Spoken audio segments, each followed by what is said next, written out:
ready to go. Dear Chef Maestro, how are you doing? I'm good, Mr. Naika. How are you? Good, thanks. Good, thanks. How's the family? How's life? Family is good. They just come from school, so you will hear some noise in the background, and hopefully no fights. Yes, hopefully there won't be too much of noise and around. But it is what it is, friends. We're coming to you live from our home offices. We are here today in studio with Eugene Dupree, and I'm so excited to be together with him. If I may build a bridge towards how I know Eugene, both of us work for the organization of Youth for Christ. So believe it or not, if you didn't know, this amazing chef out of East London was once upon a time a youth worker with a youth organization. And so I got to know him in that space. He did lots of dancing, public speaking. And now today he's coming to us as a chef maestro. Eugene, you remember those beautiful days? Yeah, that's where I discovered my passion, cooking. You know, when your team stay alone in a house or get a host asks you to cook something from home. That's when I discovered chefing. Beautiful, beautiful. So by way of us together today, you might hear some sizzling going in the background. But while Eugene gets started up with some stuff, and I'll return to him now to tell us what he's up to.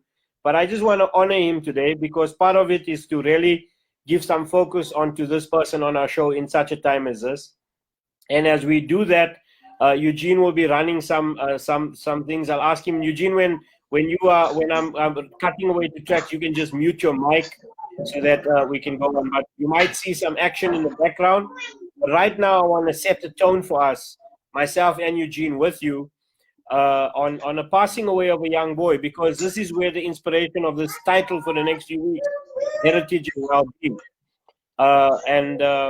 Many of us would have been aware of the passing away of Nathaniel Julius. So let's take a moment to remember this weekend's activity and last week's kind of irregular happenings of violence against a family, a community, and a young child losing his life.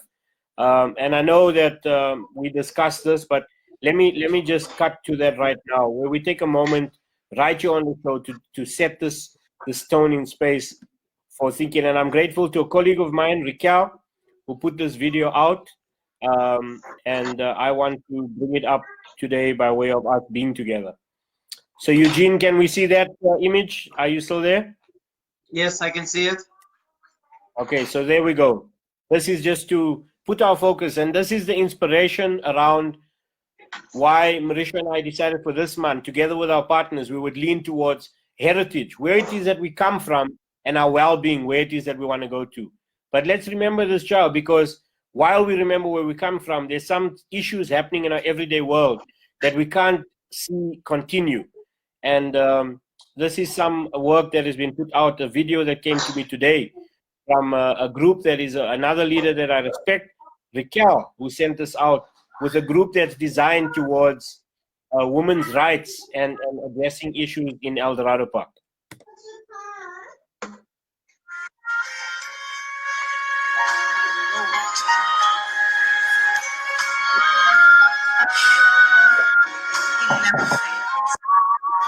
He's a love that'll never let you go. How many people show this love in this place tonight? Thank you, Jesus. You make me. We're all a part of God's body. Stand with me. Can I get somebody to agree with me? We're all a part of God. It is His will. Not some of your needs, every last one of them. And they're going to be. You important to the Lord. Wow.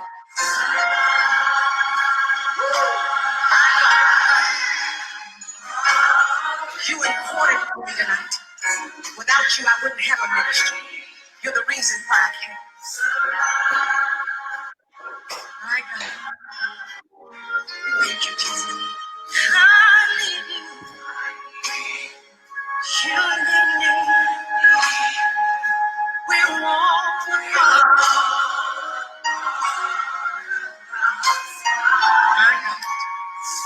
Stand with me. Agree with me. Because we are God's body. I know that it's just a way that every last one of you is supplied. You're important to me, and I need you to survive. You're important to me. I need you. Whatever you're going through, I need you. I must say a special thank you to Raquel and the group that put that out. As we begin the show, just a reminder that this month and into next month, we want to talk about the heritage and well-being of our communities. And I have with me today Chef Maestro, Eugene Dupré. Eugene, how does that video just settle in your mind? I'm sure you've been made aware of what happened in El Dorado Park here in Johannesburg as well. Yes. What say you, dear Chef Maestro?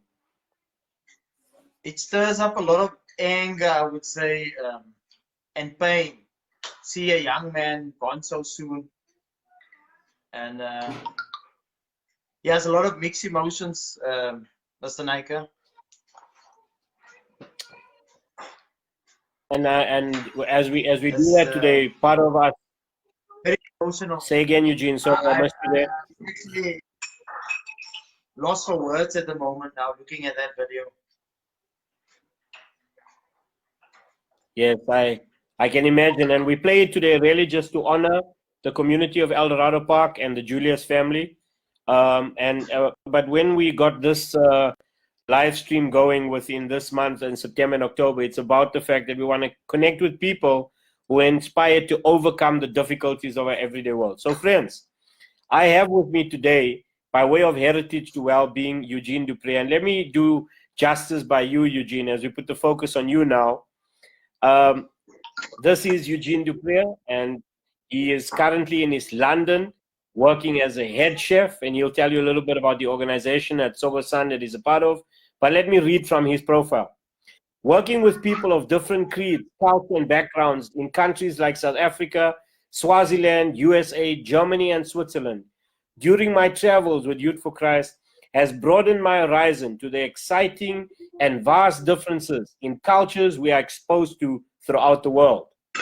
I believe my international experience with different cultures has set a high standard of excellence, which I have adopted in my vision for the future and the models and values I uphold as a person. I'm a very dynamic, self-driven, motivated, and passionate person who finds the positive in every situation, as well as strives for continual excellence and growth. My passion is therefore working with people and making a difference in the environment I find myself in, and give my best with the challenges I encounter on a daily basis. Eugene is strong, is positive, and an outgoing person who is extremely passionate about life and has a fresh, exciting approach to his life challenges, as well as chosen a career as a chef. So, Mr. Dupré, what an honor to have you. I know the last time I saw you was when I was down with some work I was doing with Heartlines in East London. Yes. It was a nice catch-up. But really, so awesome to know that you've journeyed with your career from youth work with people. In some ways, you're not doing that kind of work, but you're still with people. Tell us a little bit now about where you're at and what you're doing in East London. At the moment, after team, I started with my church a group called a youth group called Next Gen, because when after team they label the young people of today the generation X.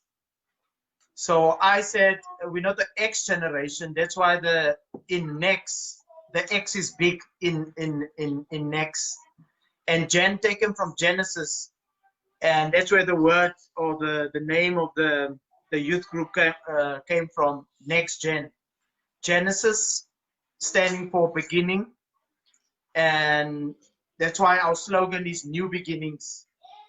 So it's never too late to turn your life around or to change your life. It's all about making a decision and to say, and this is not who I'm going to be.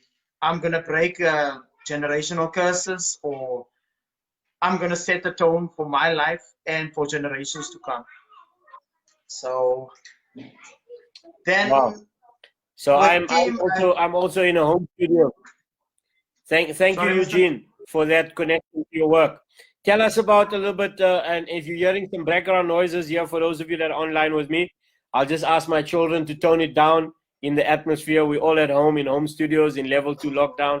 But I'm right here with Eugene Dupree on the show in such a time as this, where we do conversational storytelling. Eugene, tell me a little bit about your work now. I know that you are part of Tsoga-san. Which hotel are you at? I'm at the Garden Court Hotel in East London. I'm the executive chef there. I have 20 chefs under me and 3 cleaners. It seems like we're losing some of the streaming. Let's try it again. So Yeah, I have 20. you just say that again. Say that again. I think I missed you. Buffering. Yes, you said you're executive chef at which hotel? Garden Court is London, and I've got 20 chefs working under me. Normally 10 a shift, which means there will be maybe 2 or off, and there will be 8 on a shift with cleaners. But because of circumstances and pandemic, it's just me.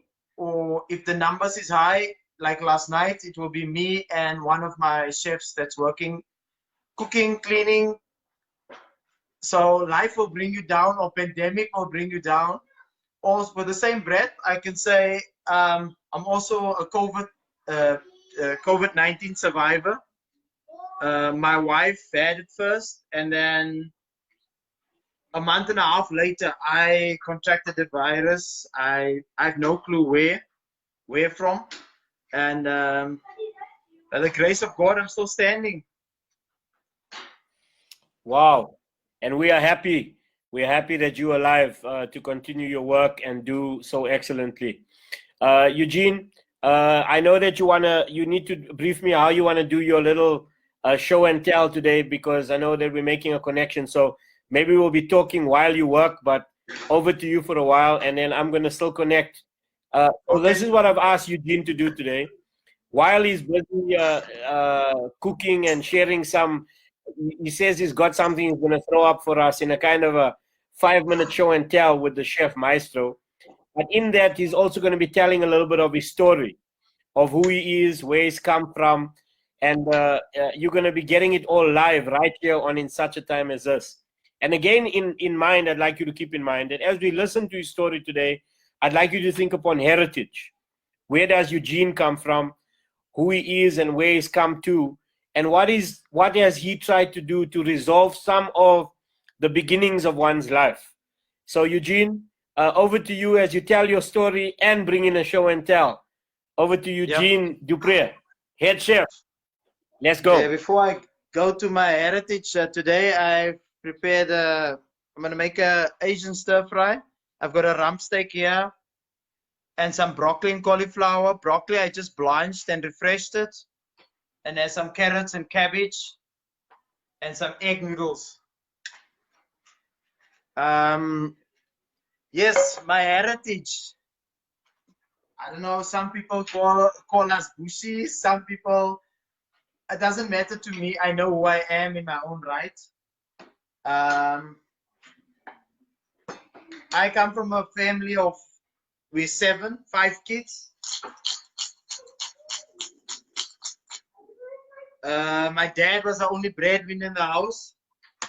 So we didn't have much, as most of South African grew up like that. My dad was the only breadwinner in the house, but I think it's the values, both of them installed, but having a mom at home, looking after us, and make sure she installed the values, especially Christian values, in us, and Afrikaans people or colored Afrikaans people will know there was a time called Boekenvat. She would force us to come and read the word, and just a little bit of because of Youth for Christ or the organization Itemba that Mr. Naika used to run as a project manager. Am I right, Mr. Naika? Way back when? Yes, yes.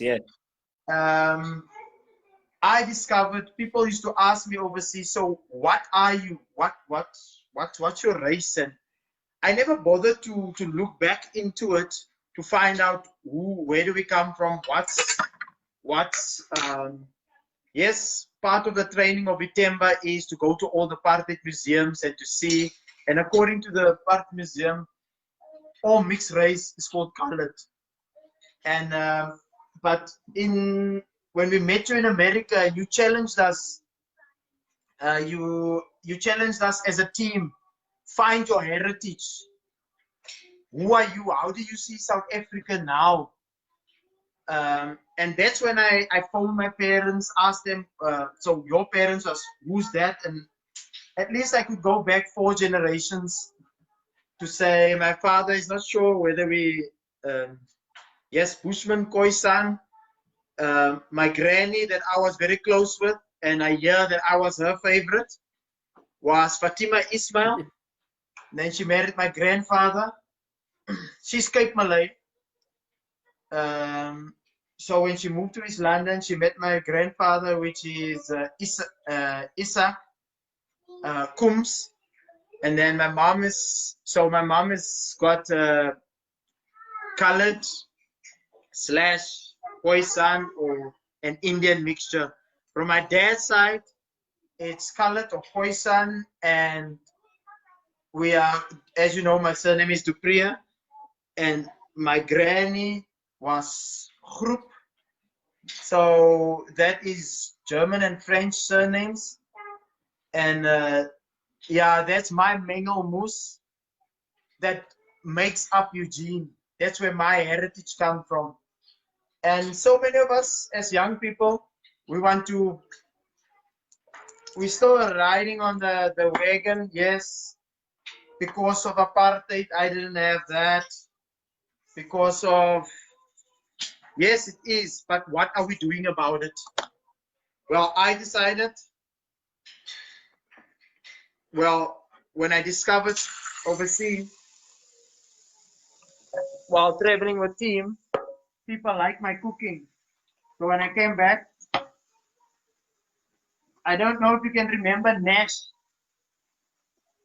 Yes, Naika, I do. you remember Nash? Yes, I Nash, do. Yes, I Nash do. said to me, why don't you go study chefing? I said, no, it's just a passion that I don't want to do that. So he said to me, passion won't pay the bills. It will keep you on the cross. So talking to you now, I remember who said that to me, and that words made me follow my passion. And if Ignatius or Nash is listening to this, I want to say thank you for those words, Nash. And yes, that's where I discovered chefing, and that's how I became a chef. Worked very hard, a lot of restaurants for free because you can't pay for knowledge. And students of these days, or the students that I get, they don't want to work for free. And I want to tell other young people today is, if you want to learn from the best, don't expect payment. And that was my key for becoming who I am. Yes, I'm a bit stuck. It's my first time doing a live thing. I must be honest. So No, there's it's a bit of beautiful. nerves. It's going so well. If you're out there, show some love for Eugene Dupré. Eugene, as I reflect with you, and I know you got the steak in the pan. I'm already feeling hungry. We figured we'll have a show and tell because he is a chef maestro. But as we hear about what he's saying today, and those of you that are out there, Eugene speaks about his own journey when I then met him in the States, and himself and his team, and asked about a question about your heritage. Know your heritage, be interested. And those of us that end up going to university or to college, you know, we may find ourselves in spaces where we do like our history and our background. And it becomes important because it's not that you want to just unearth where you've come from just for the sake of pointing out, but to know your story. So in the same light today, Eugene, what a powerful way that you've landed with us, the power of your story. But one piece, Eugene, that I want to focus on was, you know, with all of the growing up kind of spaces that you've come from, then you moved into a space, and it seems like you have a way of resolving some of the complexities of life, where you say, even though apartheid landed in my life, these kind of difficulties, I decided I'm going to make something happen. And what I heard you saying was, even if it required to go at your passion for free, you got into the space and you made sure you were working, even though it wasn't paying. You know, why did you choose that kind of way of being, to say, I'm going to do the work even though it's not paying? And then you reference saying you can't pay for knowledge. Tell us a little bit more about that. The reason why I said that all the students, or should I say Tsogo-san, they pay, we pay the students when they come to us. But when sometimes our budget is finished and we tell the chefs, you can come, but we don't have a budget anymore. And I tell them, I don't mind teaching you and let you work with my chefs in the kitchen. And then when they hear there's no money, no pay, they don't want to come and work. And yes, they see it as giving us free labor. Why should they just work for free? But they don't understand that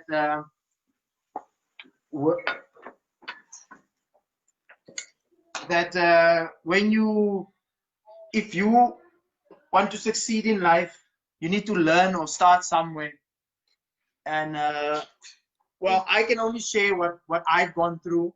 And I said, yes, it might be late in my career that I have a changeover, because I went to a technical school. I wanted to become a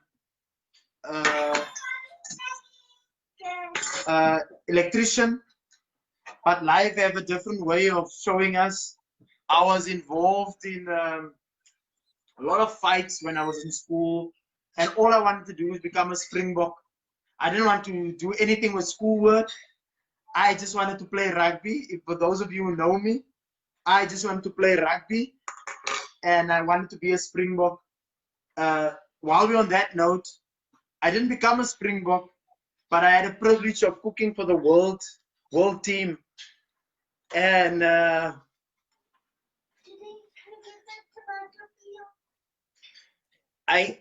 love the way.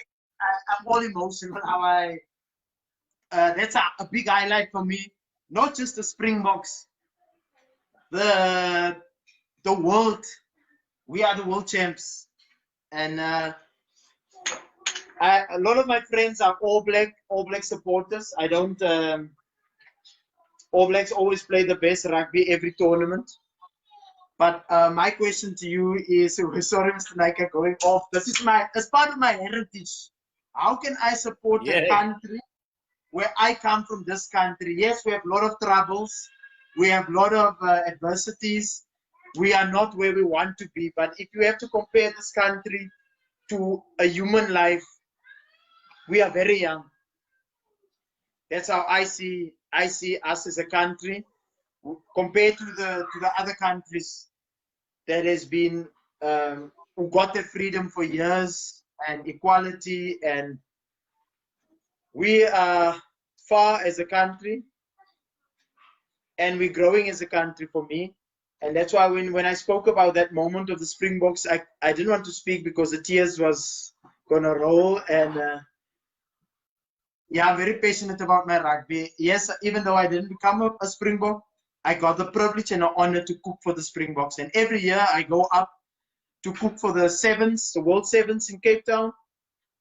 And there I get to meet new other cultures and other chefs, and we share ideas, and we learn from each other. Beautiful. Did I So cover look at that. Here we have life with Eugene. Here we have life with Eugene Duprier. He didn't end up playing for the Springboks, but he ended up cooking for the Springboks. Eugene, what's happening with the steaks out there? How's it looking? steaks? This is gonna take about. I'm just gonna fry the veggies. It's not gonna take long. I blanched most of the stuff, so it will probably take 4 to 5 minutes. I think the onions will take the longest. That's 3 minutes. Then I will plate it up. As I show, it's a quick and easy dish. I'm frying my onions. As I said, yes, Mr. Naika? I'm saying, what's the dish called today? What is it? Is it in the theme of our heritage and our well-being? Well, since I'm so mixed, so I'm making a mixed dish, a bit of Asian / South African dish. So it's are you able to give us any of the tips? A rump. What is it called? Sorry again. A rump steak chow mein. Or A rump steak chow mein. Yes. The difference between a chow mein and a stir fry is the noodles. When it's a stir fry, you will have spaghetti or linguine. If it's a chow mein, or that's the only thing that turns it from chow mein to stir fry, is when you have, I'm using egg noodles, which is Chinese noodles. That makes it a chow mein. So this is your special of mixing the chow mein and the spaghetti. I wouldn't say it's special, Sanaka. It's just what I had available in the house at this point in time. Lovely. Okay, so as Eugene continues doing his piece, he'll make connections to the meal. But as you heard it, he told a little bit of his story, the fact that he comes from such a diverse, multicultural, multilingual, multi-heritage family, and he's moved toward this profession today as a chef maestro, which has allowed him to take care of his family, allowed him to see some of his dreams. Maybe not to play for the Springboks, but to cook for the Springboks. I want to cross right now to another video, so Eugene can maybe mute his mic so that you'll just see him in the background. But I'm crossing over to a video right now as I do a screen share with you. Considering, as you've listened to story and the power of people's story, we've heard from Eugene, but I want to bring us, if you would allow me to, moving from Nathaniel to what's your story. This has been a national campaign that has been anchoring some of our work that we are doing, and we're grateful for the work that we are connected with Heartlines and Heartlines partners. So check this video out. That possibly will solidify how Eugene just packaged so beautifully his own personal story.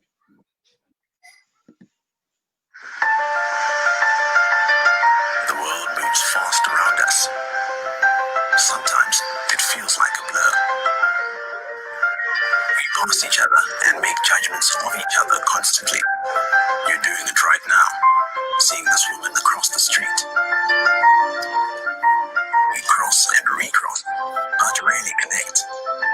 We struggle to understand each other, so we don't trust each other. I know your name, but I don't know who you are.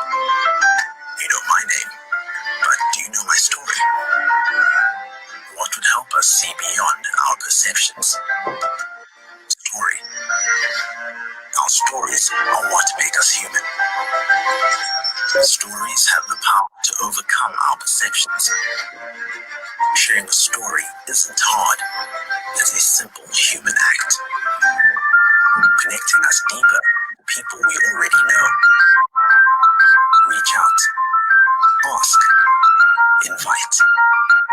Then listen. Show Stories have the power to overcome our perceptions. They help us understand, ask, listen, tell.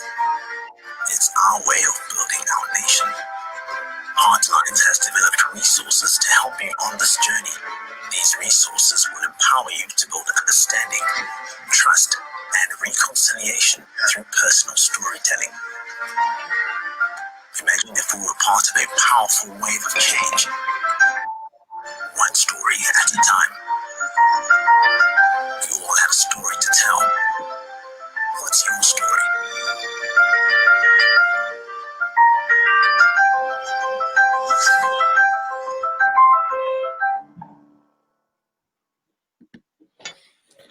Well, we're in studio with head chef in East London, Tsogo-san, Eugene Dupré. Eugene, that's the video of a national campaign called What's Your Story. In some ways, it shows you the connection point of what you've done so brilliantly today to tell us about where you've come from and how you've transitioned through your youth work experience and here to find yourself today as head chef. Head chef, as we think with you today, what's one of the key learnings that you can say to people as a leader, as a professional, as a dad, but what's one of the key kind of critical learnings that you are thinking upon or critical reflections that you are thinking upon to share as the professional and the father and the leader that you are?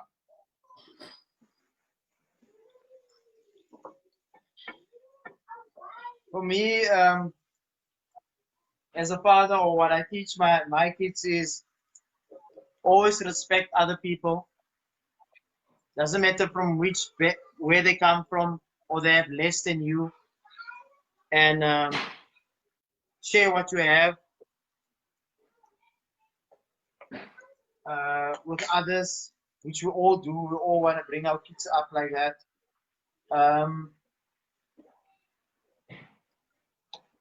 I'm so I'm so nervous, Mr. Nike. Can you rephrase that question? That's okay. Take your time. So really just your thoughts as a leader of what you've been critically thinking upon as you think of like you said, we're in the pandemic. We in our times of where South Africa's had struggling times. But what has been one of your leading thoughts that you'll share with people? And yes, we must teach our children respect and love and sharing with others. But what's been on your mind? Obviously, we know that you've come back from your own healing with COVID-19, and I wish you well. But what's been on front of the mind of head chef Eugene Dupré? In this COVID or pandemic, I worked with my brother-in-law here in the community. He's very involved with giving out food every Monday, every Wednesday, every Friday, and every Saturday. It's called the Samaritan Center, where he works at, and it's something that my father-in-law started. And seeing the children that come there, the little bit that they get, they really appreciate it. So around me there's a lot of hunger, a lot of kids that don't have, and it's not because their parents are lazy, or before there was a lot of unemployment before the pandemic, and it's just worse now, and that's where we're at the moment, trying to help the people help themselves. Wow. Eugene, I know I followed some of your stuff that you put out on Facebook. Maybe just angle your camera a little bit more so we can see more of your face, if you don't mind. And when you want to turn us to look at that view. I hope some of you might be getting ready for lunchtime, but we are online, broadcasting live with head chef Eugene Dupré, and we're really connecting the power of story with his own reflection of his heritage and his well-being. Eugene, I know that during the pandemic time and inside, I think it was level 3, hours were cut short. How did you came up with some new ideas? I know that you started something with some new ideas, and you shared this with me on one WhatsApp chat that we are part of, because Eugene and I are part of a WhatsApp group where some of our former youth worker friends are there with us. But I know you came up with some new ideas, and those ideas were about your well-being, the well-being of your family, the well-being of, if I may say, your pocket. Tell us a little bit about how you came up with that idea of, I think at one time you were kind of catering from home, putting it in a box and getting out your Yes. specials out there. Because I wasn't working at the time, and I just discovered I saw a lot of people doing stuff, and I asked myself, why can't I also do what they are doing? And I decided, you know what, God bless me with 2 hands and I'm still healthy. Why not start something from home? And then I made pizzas the one evening with my kids, and I posted the reason lately I've been posting a lot of pictures of my kids on Facebook, because I lost quite a few phones with a lot of pictures on memories. So now, and with COVID, I wanted to save everything.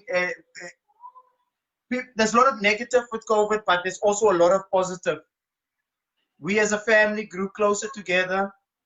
We learned to live with less, and it is possible. And I registered a company in the lockdown. Wow. Lucky my sister-in-law, she's a CA, and she could register at her the company that she worked for. So that's how I could do it in lockdown. And my company is called Dipped in Culture, because they say colored people don't have culture. So I always tell the people, let me take this thing off. I always tell the people, I am this flag, and I'm proud to be this flag. I am the Rainbow Nation. I am dipped in everybody's culture. Xhosa people, Eastern Cape is full of Xhosa people. Xhosa people would ask me, how do you know how to cook pap and samp and beans and tripe and stuff? I say, why do you guys say that is your culture? I am dipped in everyone's culture. At the one restaurant I was working at, they said, go call the Indian guy at the back, please, man, the one who made the food, the curry today. I said, there's no Indian guy at the back, it's me. But it all realized that even though my granny passed when I was very young, it's her heritage that she passed over to me without knowing. That flavors didn't just fall out of the sky or where. It's part of my culture, where I come from, my heritage. And yes, Mr. Nike, I think that's what I started. And in the community, it's going to continue. In the community, I'm still looking for young people that's willing to come and work with me, so I can teach them and pass my knowledge over to them. Hopefully there's some people watching this that can, maybe I can't accommodate them at work, but I can accommodate you in my own capacity in my business, in Dipped in Culture. So we can take it further from there. Yeah, so that's what I started. That's where the idea came from. Sometimes when pushed in a corner, you realize that you have a lot to work with. And my hands, there's some people that don't have hands. I have hands, 2 feet, and a healthy body. And with that, I could make it work and could at least try and sustain my family through that difficult time. Thank you for sharing that with us, Eugene. I'm just feeling more and more hungry. I'm sure that people out there might be seeing the steam go up. How's the meal going? Is it all coming together nicely there? All together now. Place it up. He's going to plate it. So while Eugene starts plating and he shows you how the maestro-ness comes forward, I'm going to cut away to another video. And this video is called a Sankofa, capturing for us this idea of how we lean towards our heritage or draw from our heritage, from whence we've come, to understand where we are and work out where we want to be. As I listened with you to what Eugene just shared with us just now, he told us about the fact of living in COVID-19 reality. He decided he needed to make a way for himself and his family. And in the midst of the crisis, he was able to launch some entrepreneurial business called Dipped in Culture. If any one of you out there who might have ever thought, I don't know my story, I'm kind of from different traditions, different spaces and places, and you kind of have struggled with it, listen to the story of Eugene du Preez as he reflects on his heritage and moving towards his own well-being, where he decides and puts it forward today for us all to hear, Dipped in Culture. You are a part of a whole lot of people around you. Umuntu gumuntu ka bantu. I am because you are. I think in Afrikaans, Eugene, they call it ek is want jy is. Ek weet nie as daar 'n goeie translation is nie. Maar ek is want jy is. I am because you are.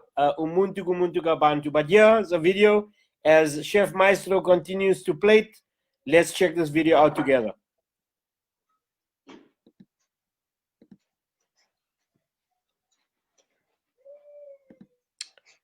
So here we go into this next video that I have prepared for us, that we can have a look together upon the realities of our context in our country, but more especially as we think upon heritage to well-being, this concept of Sankofa.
Well, I hope you enjoyed that little reflection on Sankofa. Many years ago, I had an opportunity to travel with some friends in the United States of America to on a journey, not to a journey, but on a journey going through the southern states with the entitlement Sankofa. Actually, Sankofa comes out of Ghana, is a Ghanaian word, and reflects on us this mystical understanding and mythical understanding of this bird that is able to stand in a space, but look back and be cognizant of the history from whence they come, and then consider where we're at, leaning towards a brighter and a greater future.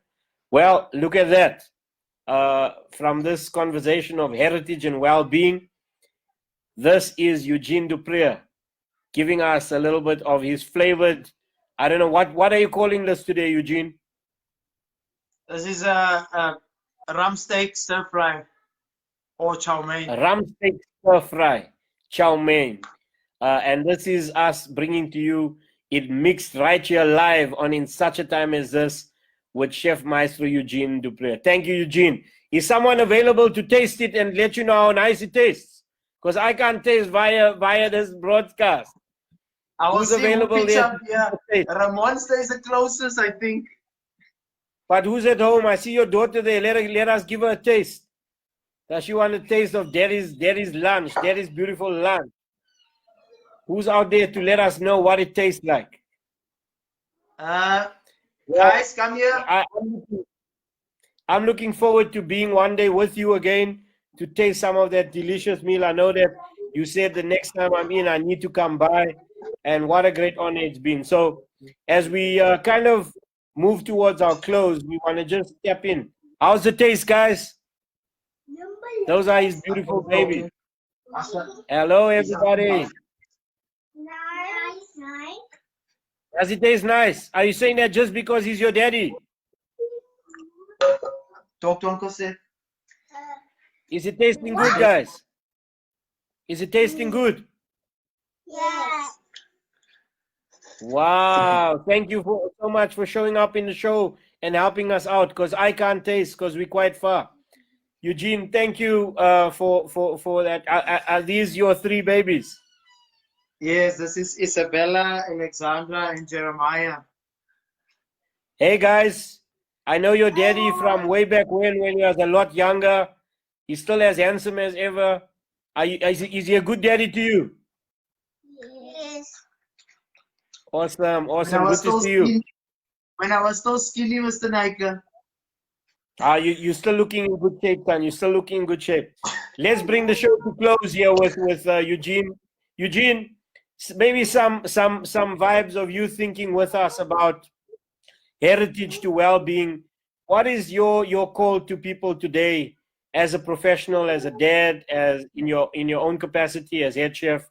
What are you saying to us in South Africa today? How can we move towards a better place? You know, we started out the show with Nathaniel Julius and the difficulty of violences and crimes that are happening in our communities.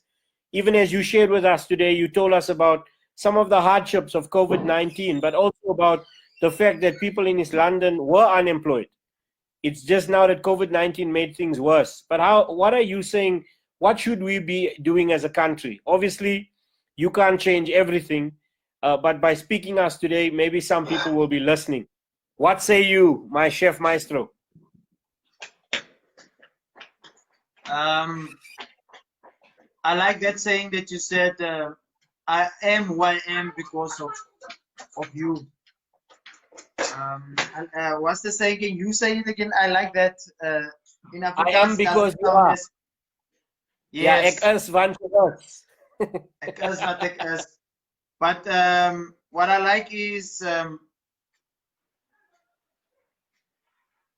for me, is if I can enrich someone else's life and pay it forward, and as people has done it for me, then we can make a difference. As a chef, my parents couldn't afford to send me to school, so I got a job. So I worked and studied to become who I am. And for those people who didn't know, back then I was very naughty, before YFC. So I dropped out of school standard 9. So in order for me to become a chef, I had to go and finish all that stuff first to go study for a chef. So what I'm saying for the young people, finish school, stay in school. Yes, things might look like schools will never open now, but you only understand why your parents used to say stay in school. Education is key, but it doesn't mean it's the end of the world if you're not educated, because God has blessed us all with different talents and skills. Sometimes also people don't speak up, so you don't know what their need is. Don't be shy to speak out. Don't be scared to speak out if you've been abused, especially with this time that we into, that they say turn down the radio. for women abuse.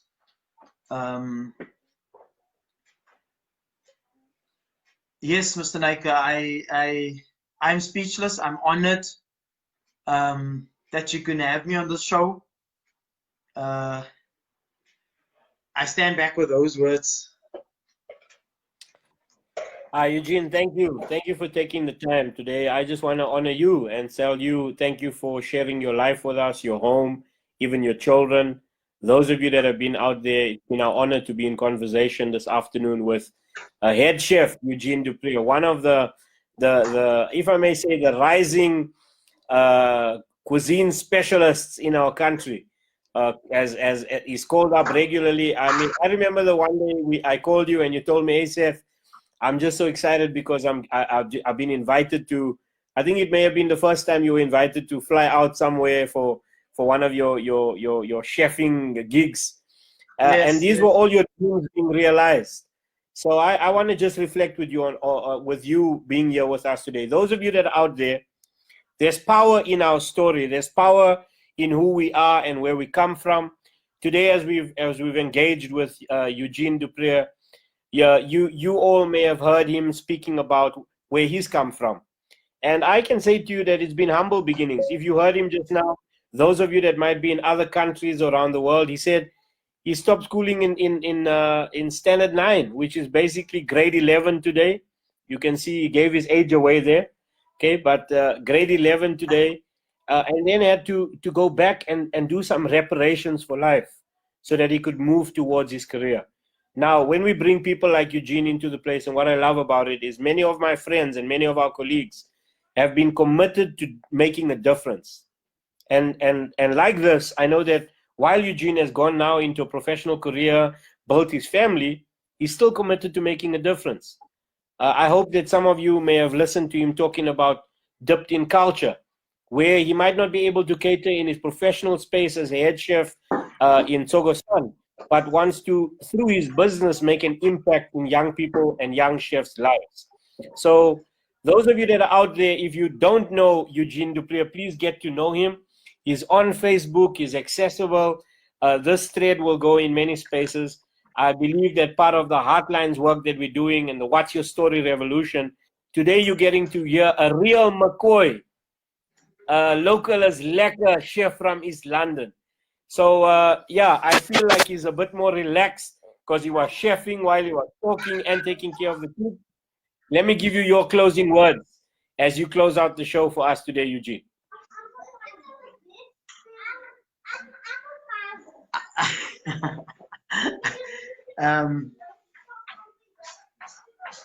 You caught me completely off guard. I thought that was my last words. This is your last words. Bring it out from where you come. And maybe let me lead you in this way. One key thing that you know that you want to remember from your past, of where you grew up. One key thing that you know that brought you to where you are now. And one key thing that you are trusting for your future. So one important happening from your past that you cannot forget, and one happening that brought you to where you are now, and one happening that you are looking forward to a brighter future. One thing I'll never forget, in my naughty state that I was in, abusing alcohol at that time, I heard my mother on her knees crying to God, where did she go wrong with me? And I think that something triggered inside of me that said, how can I hurt my mother so much? And she just wanted the best for me. And I said to myself, I need change in my life. And at that time, 2 houses away, a few of youth team members stayed, this dance and drama team members from YFC. And my mother said, go speak to those people. I said, I don't want pastors on my head preaching on me.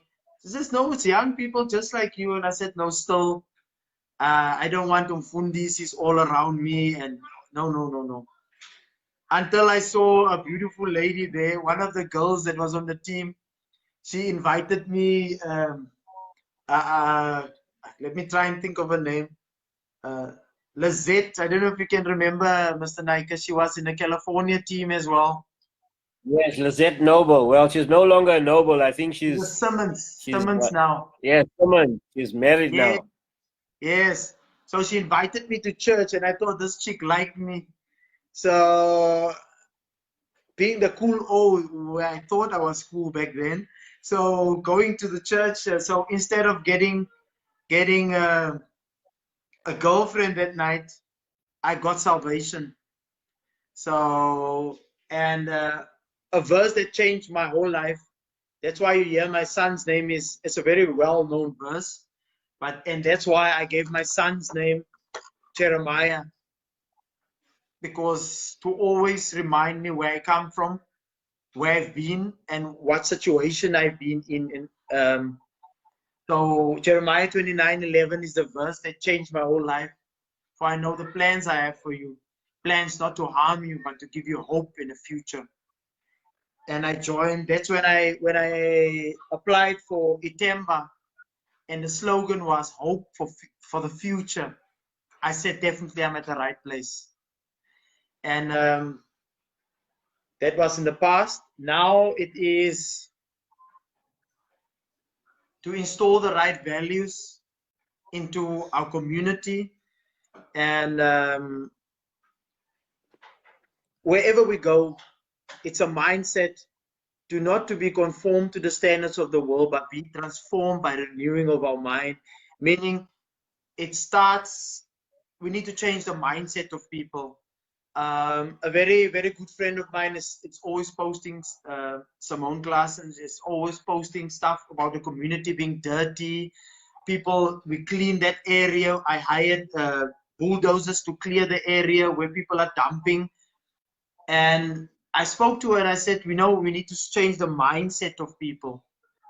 How can people live like this in our community? She hires out of her own pocket to clean up the community, and when a few months down the line, it's dirty again.